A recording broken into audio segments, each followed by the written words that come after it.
27 September ছিল ঢালিউড তারকা শাকিব খান ও চিত্রনায়িকা অপু বিশ্বাসের সন্তান আব্রাহাম খান জয়ের জন্মদিন। দিনটি উপলক্ষে গতকাল শনিবার মধ্যরাতে বাবা শাকিব খান ও ছেলে আব্রাহাম খান জয়ের কেক কাটার কয়েকটি স্থিরচিত্র ফেসবুকে পোস্ট করেছেন অপু বিশ্বাস। মুহূর্তে ছবিগুলো সামাজিক যোগাযোগ মাধ্যমে ছড়িয়ে পড়ে। তাদের সন্তান আব্রাহাম খান জয় পৃথিবীতে আসে 2016 সালে 27 সেপ্টেম্বর। সেই হিসেবে শুক্রবার এই স্টার কিডের 8 বছর পূর্ণ হলো। বিশেষ এই দিনটিকে কেন্দ্র করে শুভেচ্ছায় সিক্ত হয়েছে জয়। বিশেষ এই দিনে ছেলেকে নিয়ে নানা অনুভূতির কথা ফেসবুকে প্রকাশ করেছেন অপু বিশ্বাস। বাদ যাননি শাকিব খানও। সুদূর মার্কিন মুলুক থেকে ঢাকায় উড়ে এসে ছেলে জয়ের জন্মদিনের কেক কাটলেন শাকিব। শনিবার রাতে দেখা মিলল সেই দৃশ্যই।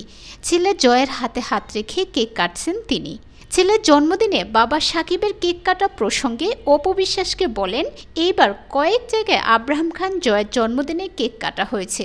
তার বাবা শাকিব খান জয়কে নিয়ে তার বাসায় একটা কেক কেটেছে।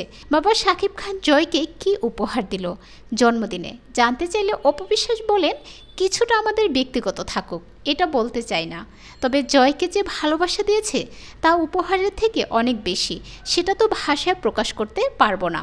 2 মাস যুক্তরাষ্ট্রে ছিলেন শাকিব খান। এরপর গত বৃহস্পতিবার ঢাকায় পা রাখেন তিনি। এদিন হঠাৎ নায়ককে নব্যরূপে দেখে চমকে যান তার অনুরাগীরা। দাড়ি বড় করে মাথায় ক্যাপ পরে সেলফিতে ধরা দেন তিনি। অনুরাগীরা মনে করছেন এটি হয়তো শাকিবের নতুন ছবির জন্য কোনো নতুন লোক। জয়ের জন্মদিন উপলক্ষে আগে সামাজিক মাধ্যমে শুভেচ্ছা জানান শাকিব।